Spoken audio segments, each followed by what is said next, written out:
Hello, everyone. Welcome to my first ever video for the learning session series in theories of personality. And we're gonna start with Erik Erikson and the post-Freudian theory. So this is quite interesting that I started with Erik Erikson because most of the books in theories of personality like Feist, Berger, and Ryckman. These are some of the books that I have for theories of personality. Most of them start with Sigmund Freud. And I know that Sigmund Freud is very much popular when it comes to theories of personality because his theory revolutionized how we look at human behavior. Yes, though he is not the father of psychology, that's a wrong belief, but that's gonna be another topic. So I'm going to start with Erik Erikson. First and foremost, because I am currently studying my master's degree. I am doing my graduate thesis with Erik Erikson's psychosocial stages, and I am focusing on the late adulthood phase in particular. So since I am already reading much about him, I'd like to share to you guys what I understand about his psychosocial stages of development. Okay? All right. Let us start with the outline or what we'll be talking about for this session. We have the role of the ego, stages of psychosocial development, and Erikson's methods of investigation and related research. All right. So we have Mr. Erik Erikson, also known as Erik Hamburger or Erik Salomonsen. But later on in life, he adopted the surname Erik Erikson. So what's the story behind that? Well, you do the math with his birth date. And basically, the life of Erik Erikson focused around identity crisis, which is also why his theory of personality talked about or tackled the identity crisis that each person might have along the way of his or her development. Okay, so growing up, he did not know who his biological father is because he grew up with his mother and stepfather in Germany. And then later on, he was invited to teach at a children's school, which is being operated by Anna Freud. She is the daughter of Sigmund Freud. So while teaching, he was psychoanalyzed by Anna Freud, and Anna Freud told him to stop fantasizing about meeting his biological father, which he kind of disagreed with. So later on in life, Erik Erikson matured. He still had that identity crisis of knowing his biological father, but he was able to marry a beautiful Canadian woman, Joan Serson, and they had 4 children. By the way, fun fact, Joan Serson is also good at writing, and she has this background also of psychology. She became the editor of Erik Erikson's few works or books rather. So they worked together. Such a good couple. And they had 4 children, one of which had Down syndrome. Now, this is where the interesting part gets. I know that this is weird that we are talking about Erik Erikson's life, but mind you, in theories of personality, um the life of the theorist is actually important because it reflects why or how they came about with their theories of choice or like the theories that they formulated. Okay, Now, going back to the one with Down syndrome, um, let me just name the four children of Erik Erikson. We have Kai, John, Neil, and a daughter named Sue. Now, Kai and Sue were very much normal, average um, children. They grew up to have professional careers, but John was the artist and he worked as a laborer and he was kind of distant towards his parents. Now, Neil is the one with Down syndrome. And, well, apparently, both of them, Eric and Joanne, had some difficulties raising Neil. So they placed Neil in an institution. So the other siblings, all their lives, they were thinking that Neil had already died. But the reality is Neil was alive. He was just institutionalized in a sense. So that his condition would be monitored by other people. Now that's the irony because Erik Erikson lived his life kind of like in a lie that he doesn't know his father. Like that. He had that identity crisis. Now, by the time Neil, his son with Down syndrome, died at age 20, all of a sudden he told his children about it. His children was shocked. Were shocked about it.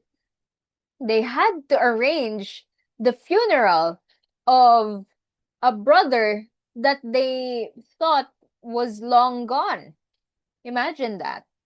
So, in a sense, Erik Erikson was kind of like violating his own principles that um, you should never pit one person to another or you should not lie to the people that you care for. So, that's one of the things that kind of like made him a bad father in a sense. I'm sorry, Erik Erikson, but yeah, that's how it came to me. So later on, when that was resolved, the other problem that he had was the war, the World War. So he and his family went first to Copenhagen in Denmark, but they were denied citizenship there. So they had to migrate to the United States where they were accepted there. And he officially, legally changed his surname to Erikson. Erik Erikson, his name rather.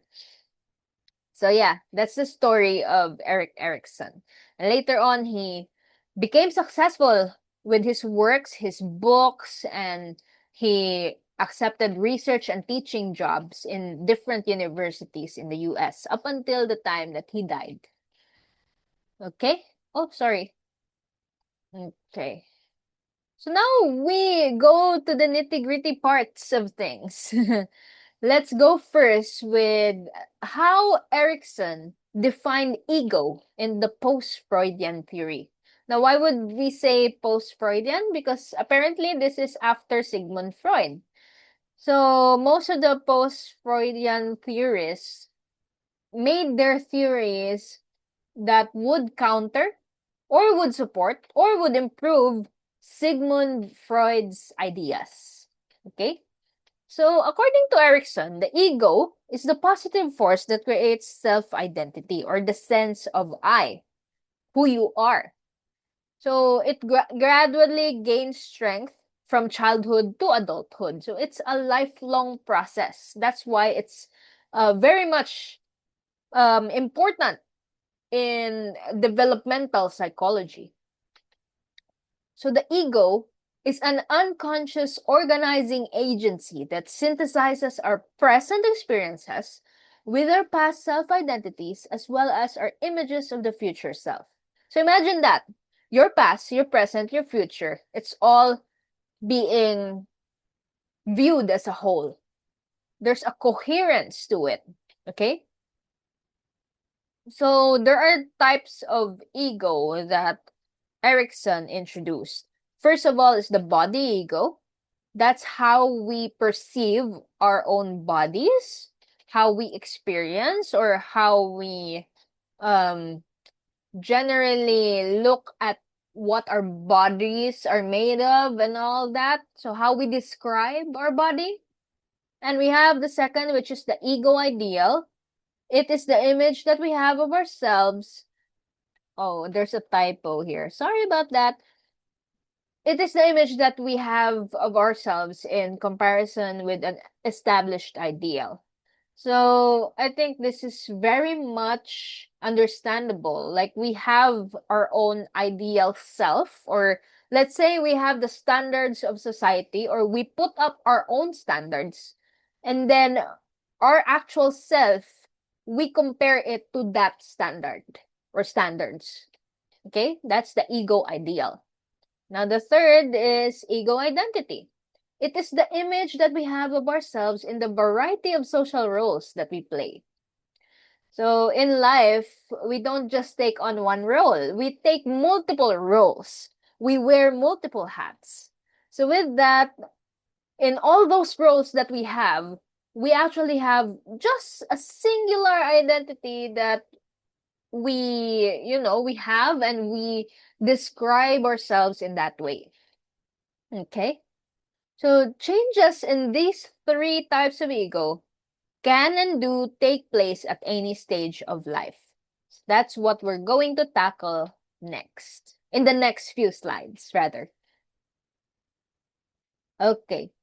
So for Erik Erikson, he does believe in biological determinism in a sense. Like you have your genes, you have some predisposed traits or whatsoever. Like you have your inborn capacities.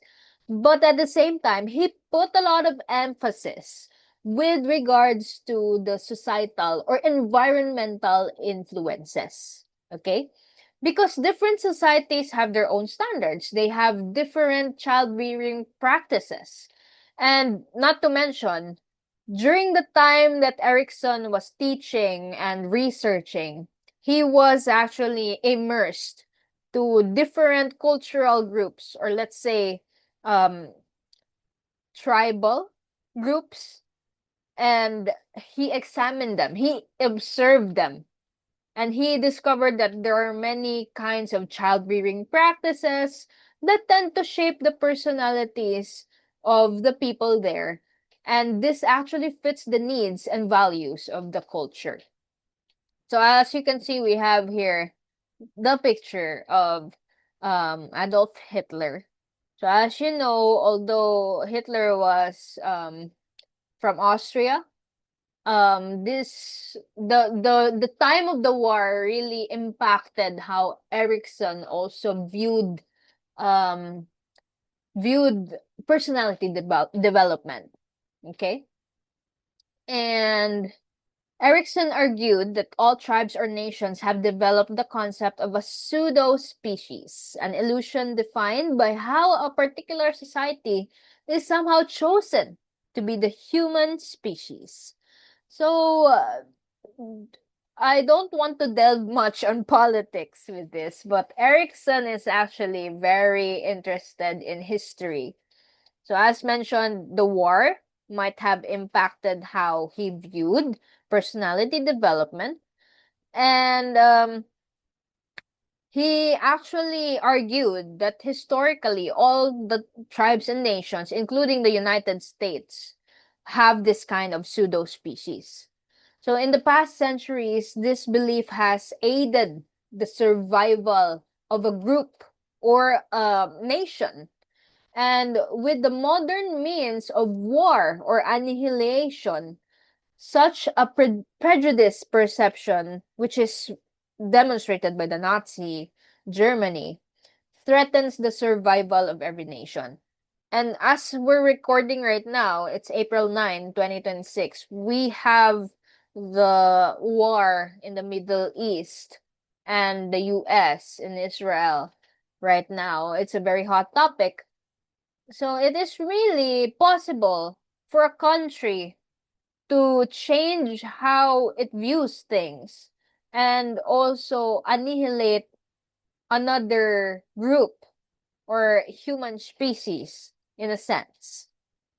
So yeah, we're not gonna delve much into that, but yes, that's how Erik Erikson viewed personality development. It's not just inborn capacities, but also environmental capacities. I mean, influences. Okay, next we have the epigenetic principle. Now, this is very, very interesting because he goes back to biology with this. We are talking about step-by-step growth in a predetermined rate and a fixed sequence. So this means that during the creation of these psychosocial developmental stages, Erikson thought that you cannot entirely become healthy or move towards another stage if you haven't completed your development in the previous stages. Okay? I hope you got that right. The ego follows a path in which each stage develops at its proper time, and one stage emerges from and is built upon a previous stage. Okay? So look at the picture here of the human embryo, wherein you have your first few days as a little tiny sac, and then later on you form your organs, form the brain, the feet, the hands. So it's like a step-by-step growth. And one cannot form without the other or without having completed in the previous stage. But it does not replace the earlier stage. Okay? So I hope you get the point there. So the stages of psychosocial development are actually 8, built upon the epigenetic principle, and in every stage there is an interaction of opposites. So you always remember that with the psychosocial stages of development, there's always a yin and a yang. There's what we call the syntonic or the harmonious, and the dystonic or the disruptive elements. And you have to remember each of these for every stage. Because for sure, if you have your quizzes, if you have your board exams, the elements will be part of the questions. Okay, it's very helpful to make a timeline or a table and then put there for every stage of psychosocial development what are the syntonic and what are the dystonic elements, which we'll be talking about later. At each stage, the conflict between elements produces an ego quality or ego strength. So there is an outcome out of every stage of psychosocial development. And then, too little of a basic strength at any stage results in a core pathology. And this is actually what we're going to remember when it comes to looking at personality development in terms of the maladaptive personality traits that one has, or maybe one has a mental disorder. So if we're going to explain it in Ericksonian terms, we have to look at the core pathology. Okay? And then not just psychosocial, but also biological. Again, this is a mix of both. And ego identity is shaped by a multiplicity of conflicts and events. So, as mentioned, Erik Erikson, during his entire lifetime, he's got many significant events in his life that shaped who he is, what his identity is. And that's what he also included in his psychosocial developmental stages. Okay? And during each stage, personality development is characterized by an identity crisis. So that's what I mentioned earlier. Okay, so I mentioned the table. This is the table that I'm talking about. And you really have to not memorize this by heart, but familiarize and understand the concepts behind these items. Okay? So just very briefly, this is the summary of the 8 stages of ego development. Now let's go towards describing each of the stage. So how do we change and develop at each stage? First, we have the oral sensory. So if we talk about the biological side of the oral sensory, well, obviously, how does a baby survive or how does a baby navigate his or her environment? Crawling, relying on one's senses, um, being very particular with biological needs like food, love or affection. Like the baby would always seek for the caregiver, something like that. Sensory data is very important during this time because the baby's still learning, trying to make sense of one's environment. So the conflict here is basic trust versus mistrust. And the age is 0 to 1 year old. And your ego strength or the outcome from this, the positive outcome from this is hope. Now, it's all about give and take. And they really want to align their needs and the environment. If they have too much trust towards other people or even with their caregivers, babies can grow up to become gullible. And if they have too much mistrust, they become more anxious, they become easily frustrated, they become easily angered. Okay, so the core pathology or the negative outcome, if ever the baby is not able to balance basic trust and mistrust, it is going to be withdrawal. Okay? So what do you mean by withdrawal? Well, withdrawal is basically when there's little to hope for, or you tend to retreat from the outside world, you isolate yourself. So, in a sense, this particular stage is very important for the baby to have some trust with his or her environment growing up.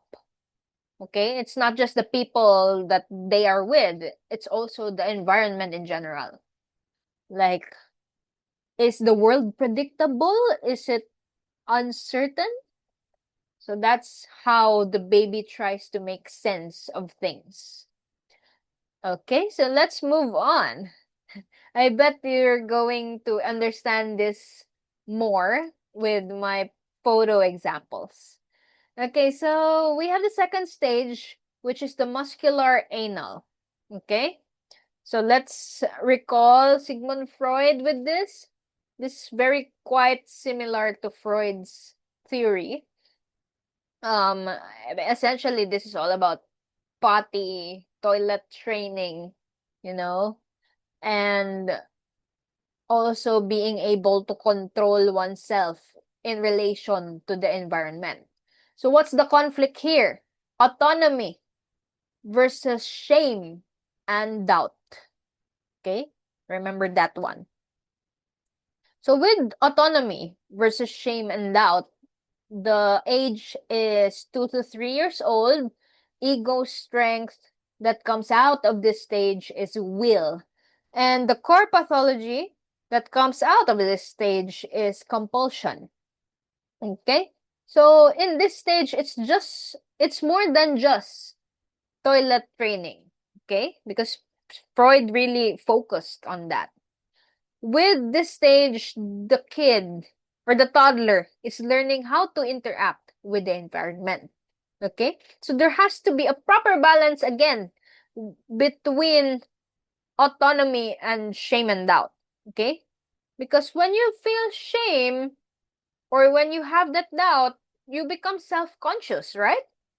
And if you also have autonomy, you are able to stand on your own. So there has to be a balance between the two things that are having conflict, psychosocial conflict with each other. Okay? So when you say compulsion, it means you are not able to control yourself, you have a lack of purpose, you lack confidence. So as you move forward into the later stages of life, it seems that you don't have self-conviction, or you don't view yourself in a positive manner. You are very much critical of yourself, something like that. And yeah, all the more you don't trust others, and then you don't trust yourself also. Okay? So that's how it came to be. All right, so now we move on to the play age. Now, the early stage, by the way, was the early childhood, oral sensory, and muscular anal. And then we now go to the play age. Basically, this is when the children go to school, they interact with their peers, fellow children. So we have the locomotor genital stage. And our main conflict here is initiative versus guilt. So this is from 4 to 5 years old. And the ego strength that comes out of it is purpose. And the core pathology that comes out of it is inhibition. Okay? So I'm sorry for this. I have some typos with my slides, but I'll just explain it to you because this is actually copied from the last slide, this one. I'm really sorry about that. But anyway, let's recall with Freud's theory. We have the Oedipus complex and the Electra complex, right? For men and women, for boys and girls, right? Like when they are jealous with their same-sex parent and all.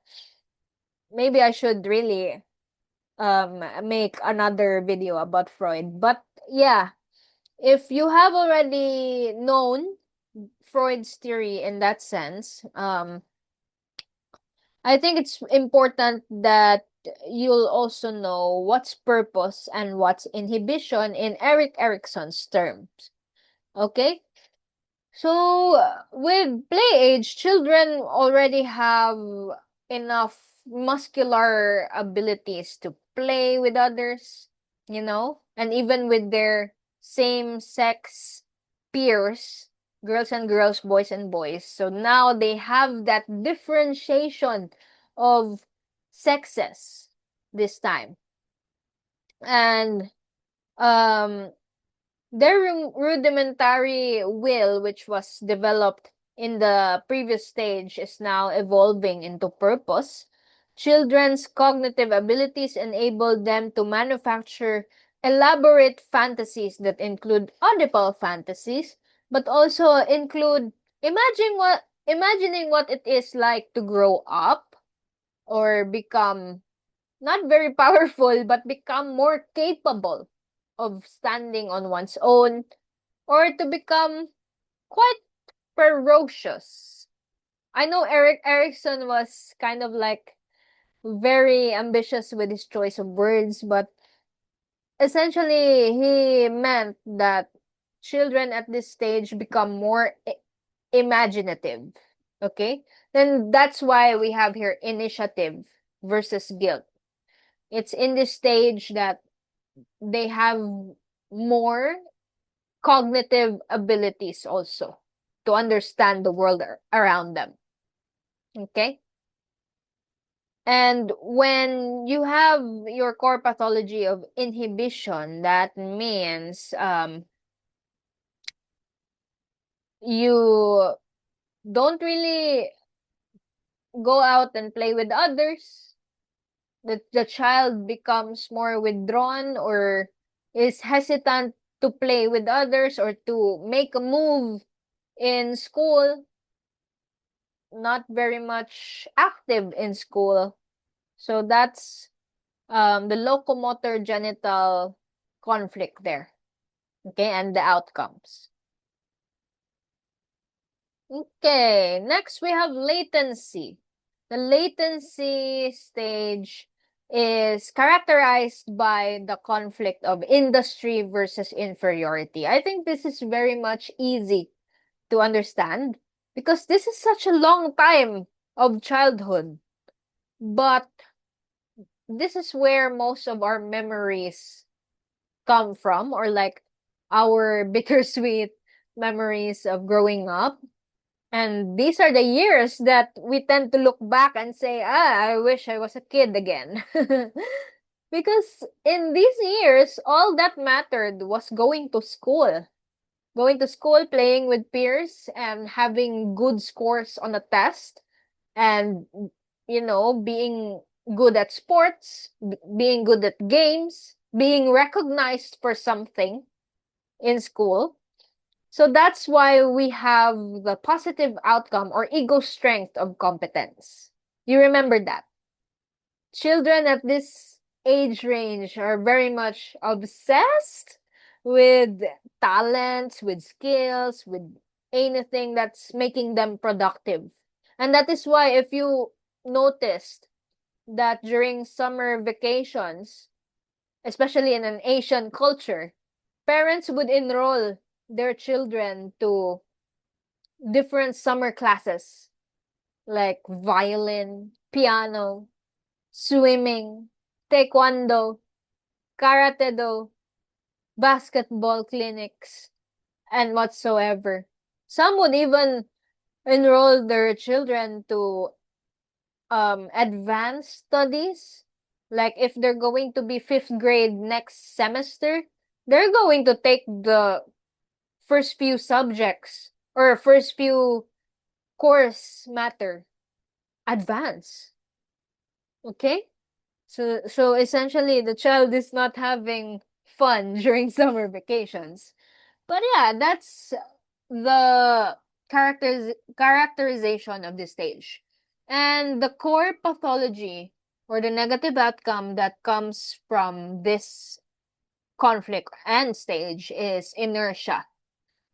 From the physics term, inertia, like something is pulling you back. Okay? Or like you're being pushed forward, but you're pulled back naturally. So with that, some children grow up to be, well, I don't want to say inactive, but maybe unproductive, not very, I don't want to say incompetent. My gosh, they're still children at this age. So unproductive is the right word. So there are some kids who just be in their bubble. They want to be invisible. They don't really want to engage in games, sports, or even in academics. They don't want to enhance their talents or their skills, and they're shy to show it to others. Okay? So basically, in this stage, children would also form friendships. So there's social growth. They join clubs. They are part of a team.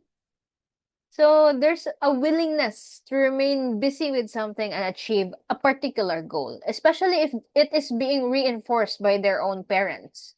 Like, hey, I'm gonna give you something if you're going to achieve really good grades this semester. If you're gonna finish the first of your class, then we'll go to Disneyland. So there are actually things like that during this stage. Okay, so now we move on to competence. Sorry, adolescence. So we move on to a very critical stage where biology and environment really plays a big role in the development of the former children or adolescents. Okay? So I think you guys might have seen yourself growing up, or like if you have seen many movies that tackle adolescents or, the high school life. So I'm sure that you're very much familiar with what kind of conflict goes on during the adolescent stage. So we now have the identity versus identity or role confusion conflict. So it's more of the identity now. Adolescents would often ask, what do I want? Who am I?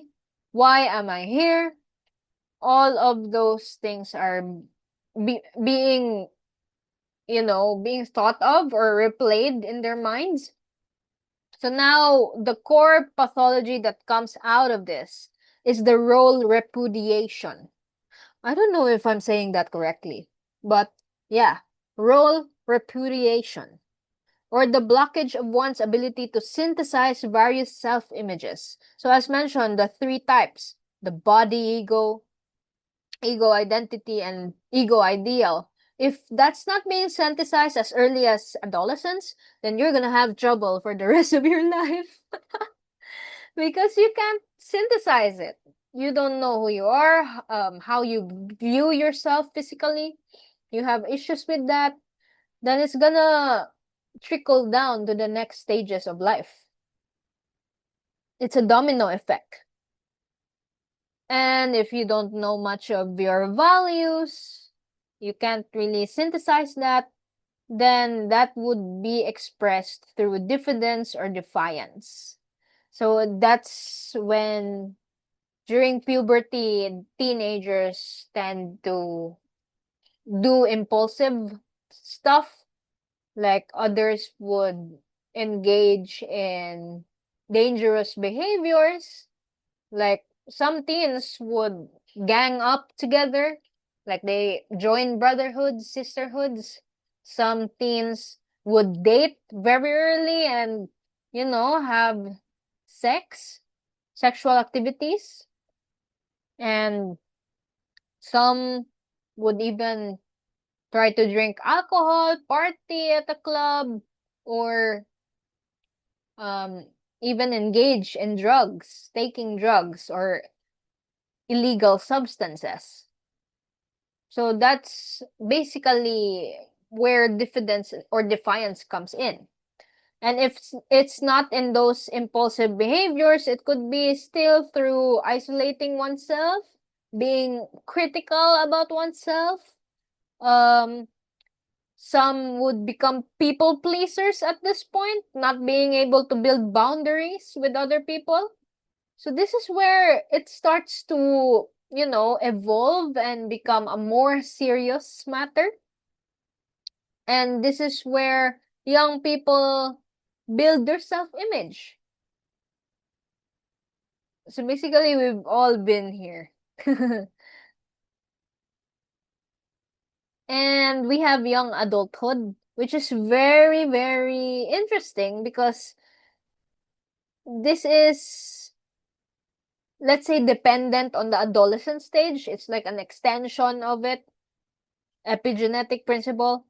But this is where it's critical because this will determine if you're going to grow more socially or have more interpersonal skills. If you become successful at resolving the conflict during young adulthood. So during the time of 20 to 24 years old, the main conflict is intimacy versus isolation. Do I keep myself hidden in my own bubble? Or do I go out and try to have closer, deeper connections with other people? It's not just the love or the romantic kind of love that we know.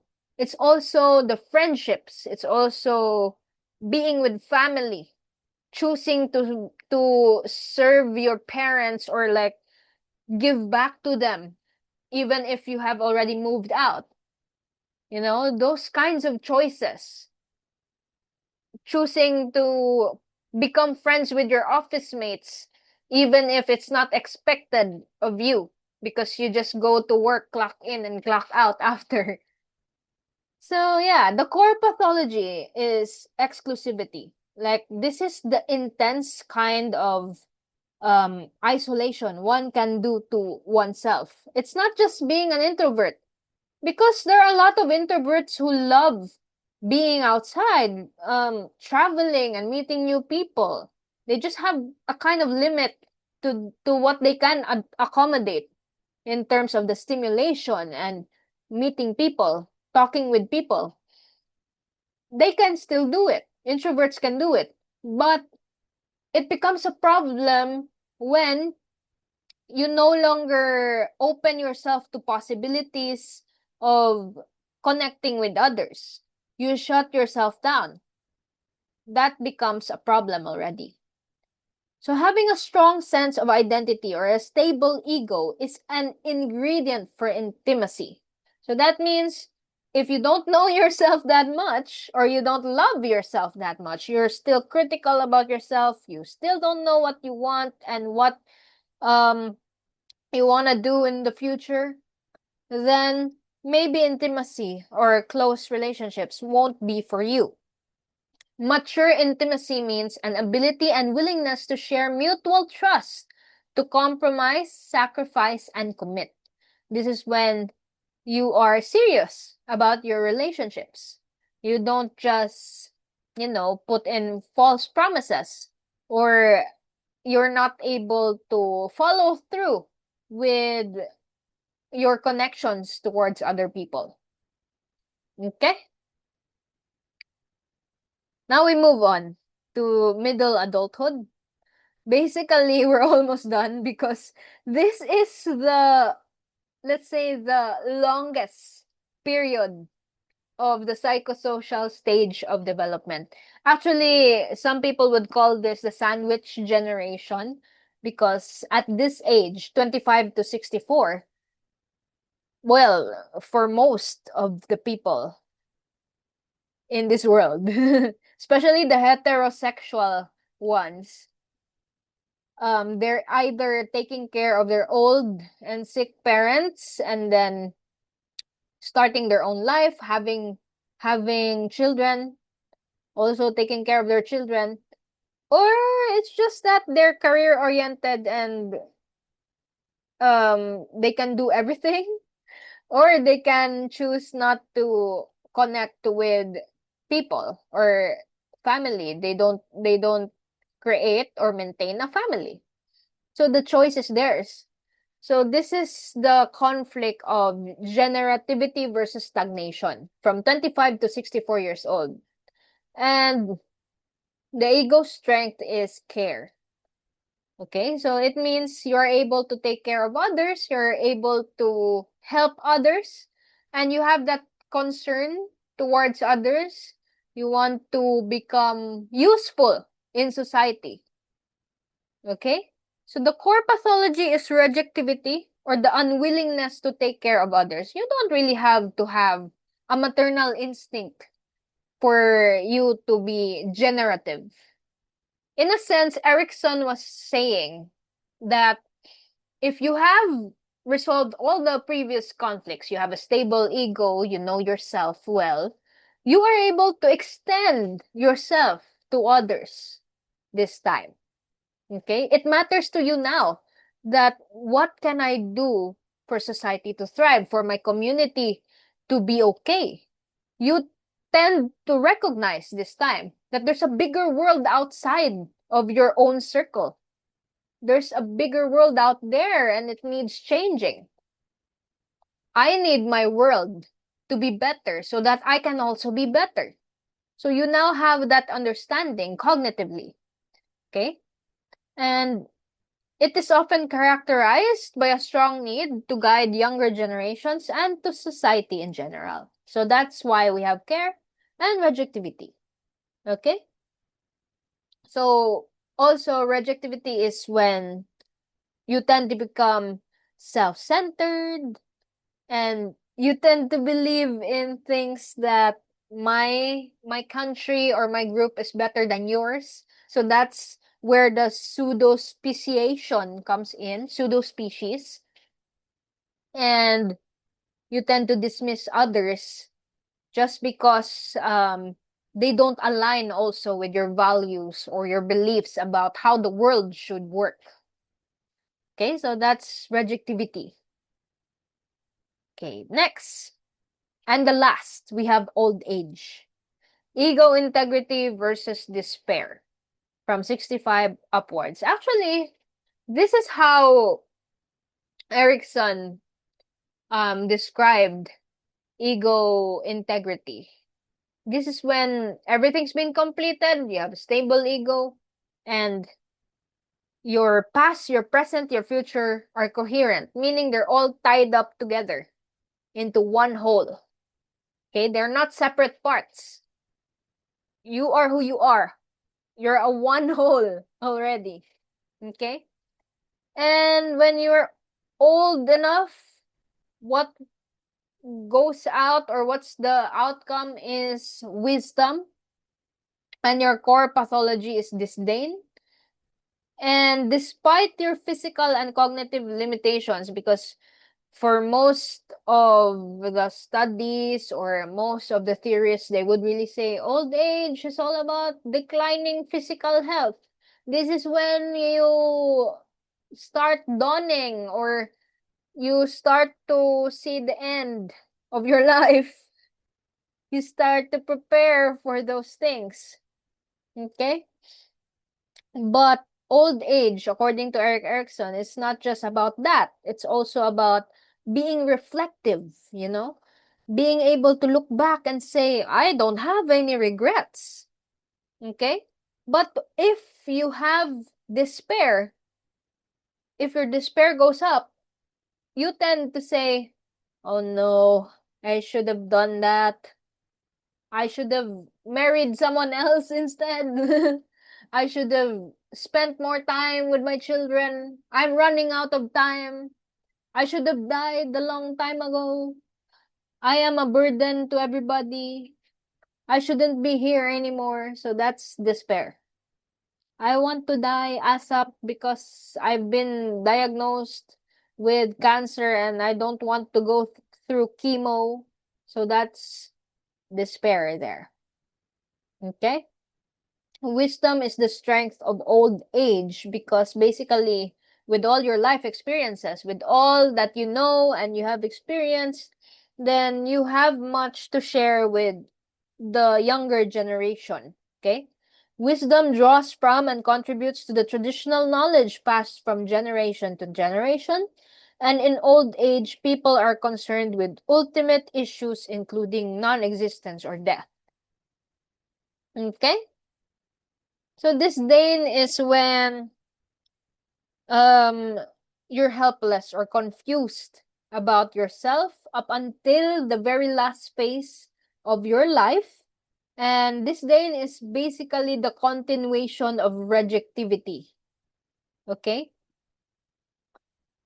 And in the works of Erik Erikson, well, I think this is the stage that he wasn't able to define that much because he was also going through it. He was also experiencing it together with his wife.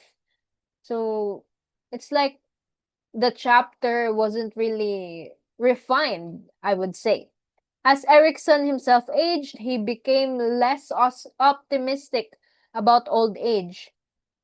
And this is when he also felt kind of like not really insecure, but he also had his thoughts or let's say regrets about the physical and mental infirmities that rob people of their generative abilities and reduce them to waiting for death. Okay? So later on, Erikson's health rapidly declined, and that's it. That's the end of his theory of psychosocial developmental stages. Okay, so let's move on to how Erik Erikson investigated or looked into personality development, how he assessed personalities. First of all, he studied, as I mentioned earlier, different cultures. So he went to the Sioux children. I don't know if I'm saying that right. And then the Yurok nation. He went there at their tribe's quarters to observe them firsthand.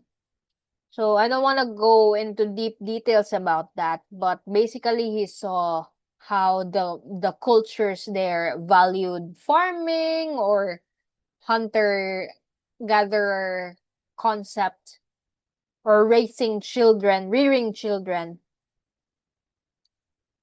and how this impacted the children's personalities. Now we have the very interesting method of investigation that he has, which is the psychohistory. Okay? So the psychohistory is when he investigated how the personality of a particular public figure or a very notable historical figure came about. Okay? So for example, we have here in the picture Mahatma Gandhi of India.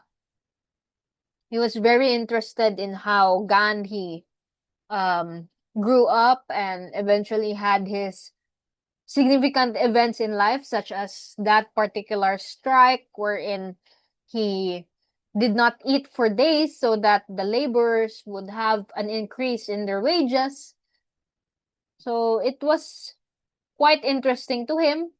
And it's kind of like he psychoanalyzed Mahatma Gandhi. And he also did the same with Martin Luther and American President Woodrow Wilson. Okay? So I would say if you are studying psychology, it's very helpful for you to analyze others. I mean, to examine others, even if, let's say, we have your public figures, you have your celebrities there. You can try to look at their biographies and see how the events in their lives shape them to who they are right now and what could happen next to them. Okay, so now we have here some interesting studies which I'd like you to read on your own when you have time, or you can also try to search other studies, modern day studies that center on Erik Erikson's theories. There are lots of them. And sometimes they're focusing on one stage of psychosocial development. So such as this one, this is a systematic review by Ragelienė in 2016.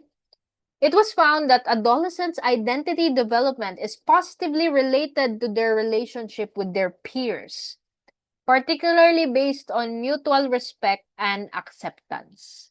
Okay, so that means that during the teenage years, it's really important to have friends, to have a social circle, to have clubs. I mean, to be a member of a group. So it's quite important to have that mutual respect and acceptance from your peers during the adolescent stage. And we also have here another study, which is romance and loneliness. I was not able to quote the source for this, but it's actually in the last few slides. Basically in this study, they examined individuals from the US, and I think it's from Norway, Norway or Netherlands, I'm not sure. I think it was a country with letter N starting. Okay, so the findings were moving from single to partnered generally reduced romantic loneliness. I know that's kind of like common sense, but this time it's empirically based. There is evidence now that from being single to partnered, you're less lonely romantically. Oh, I'm sorry. It's not actually Norway or Netherlands. It's Poland. Polish. Polished singles, I'm so sorry, my memory is bad. Polished singles who later found partners started out feeling more lonely than those who stayed single. Ooh. So when you move from being single to partnered, like culturally in Poland, you started out as lonely. You started out as more lonely than those who stayed single. Okay? So does that mean even if you're partnered, there's no guarantee that your loneliness will fade away? But only in Poland. That's very interesting. And in the US, people who went from partnered to single, or those who recently broke up, initially felt less lonely than those who stayed single. Maybe because they've had company for a long time, and then they won't feel that right away when they break up with that person.